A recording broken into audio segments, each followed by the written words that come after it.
ये जो अलीराजपुर है, ये संविधान के आदेश संख्या 26 1950 और एपीजे अब्दुल कलाम जी के समय संविधान आदेश संख्या 192 192 2003 के तहत ये अनुसूचित क्षेत्र है। तो कलेक्टर की हिम्मत कैसे होगी यहाँ पे खनिज विभाग लाने का? ये खनिज निकालने की हिम्मत कलेक्टर साहब को कैसे हुई?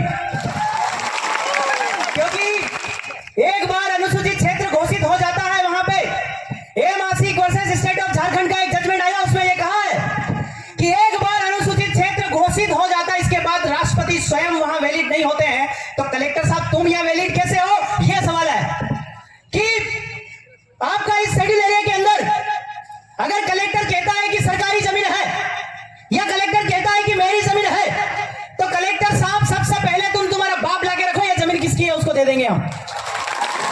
यह जमीन जो है अगर सरकारी है तो सरकार का बाप लाके दिखा दे, कलेक्टर तेरी है तो तू तेरा बाप लिखा दिखा दे, मैं मेरा बाप दिखाता हूं, यह जमीन किसकी है हम बता देंगे। कालांतर में ये जो खेवट हुई है, खेवट मतलब खाली जमीन जो पड़ी रहती है उसका खेवट होता है, और खेवट ही जो शब्द है वो आपका रेवेन्यू में जाकर के खाता नंबर बनता है। तो यहां सरकार की जमीन कैसे?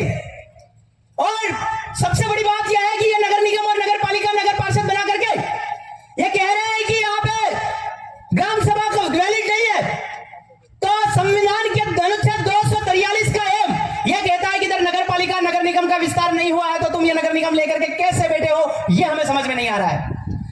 आपका अलीराजपुर हुआ, जोबट हुआ, मेहनगर हुआ, थांगला हुआ, पेटलावद हुआ, ये सब में नगर पालिका नगर निगम का विस्तार इन लोगों ने करके रखा है।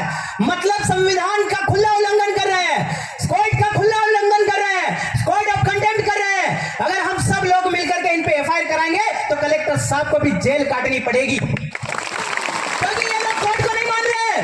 क्योंकि कोर्ट ने कहा है कि इस देश का 8% आदिवासी मालिक है, बाकी विदेशी है। साथ में यह भी कहा है कि आदिवासियों का संरक्षण करना, उनकी भूमि से उनको बेदखल नहीं करना, उनके रिवाजों का संरक्षण करना सबसे बड़ी देशभक्ति है। तो आप ये कानून ला करके कितने बड़े देशद्रोह का काम कर रहे हैं ये लोग जान नहीं पा रहे हैं।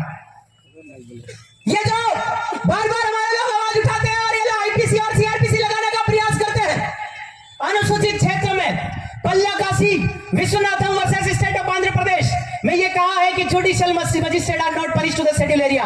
मतलब जो जज साहब है वो भी आदिवासियों को दंड नहीं दे सकते हैं, तो हम लोगों को जेल और जुडिशियल कस्टडी कैसे दे रहे हैं, ये भी बड़ा सवाल है आपके अलीराजपुर में। और Ratan Singh versus state of Andhra Pradesh में एक बार और कहा है कि CrPC shall not apply to the schedule area.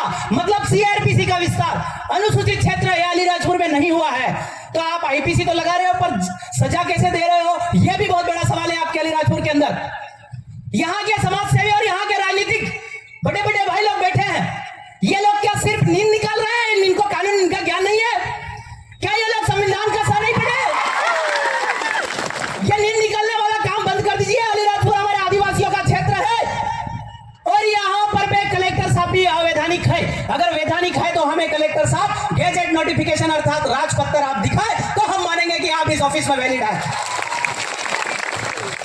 हमारे क्षेत्र में ये जो लोग हैं आपके झाबुआ और अलीराजपुर चट्टाटली अनुसूचित क्षेत्र, इसमें ये लोग मिशनरी टाइप से घुसते हैं, ये लोग धर्म का एजेंडा लेकर के घुसते हैं, ये लोग फालतू का प्रोपेगेंडा नौकरी लेकर के घुसते हैं कि आपको ये दे देंगे, आप तो भक्त बन जाओ, आप ये बन जाओ करके आपकी जमीन छीन रहे हैं। जबकि आपके आदिवासी अनुसूचित क्षेत्र झाबुआ और अलीराजपुर में 1 इंच भी जमीन सरकार की नहीं है, ऐसा समता जजमेंट ने कहा है।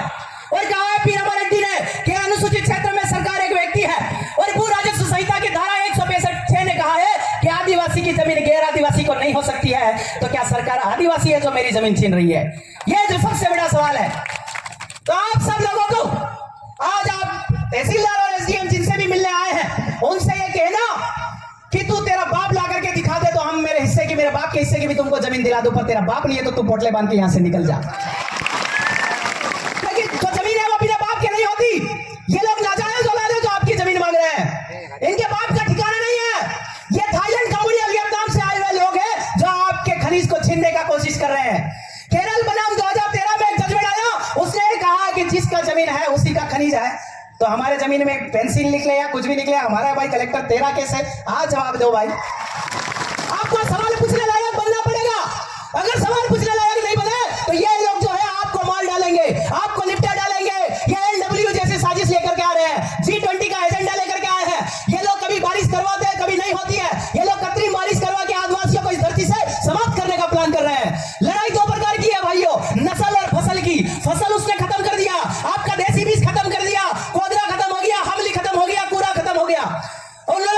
मॉडिफाइड सीट्स लागू किया है, जीन मॉडिफाइड सीट, मतलब कि आपके बीच का डीएनए चेंज कर दिया है। ये लोग एनडब्ल्यूओ की साजिश में भूखमरी लाएंगे, महामारी लाएंगे और जो इतनी बड़ी बड़ी साजिश आई लॉकडाउन लेकर के आएंगे और कहेंगे कि आपका बारिश नहीं हो रहा है। आप लोग एक काम करिए, कंपनियों को जमीन दे दो और आप बंधुआ मजदूर बन जाओ। वो आप लोग कंपनी में काम करने जाओगे और कंपनी सारा ठेका लग गया, सारी जमीन कंपनी का हो जाएगा। ऐसा G20 का एजेंडा बोलता है। इस एजेंडे पे ये जो प्रोजेक्ट निकला, इस एजेंडे पे ऊपर ही मोदी जी का फोटो है, उस पे लिखा G20 का agenda, one world one military depopulation, मतलब जनसंख्या नियंत्रण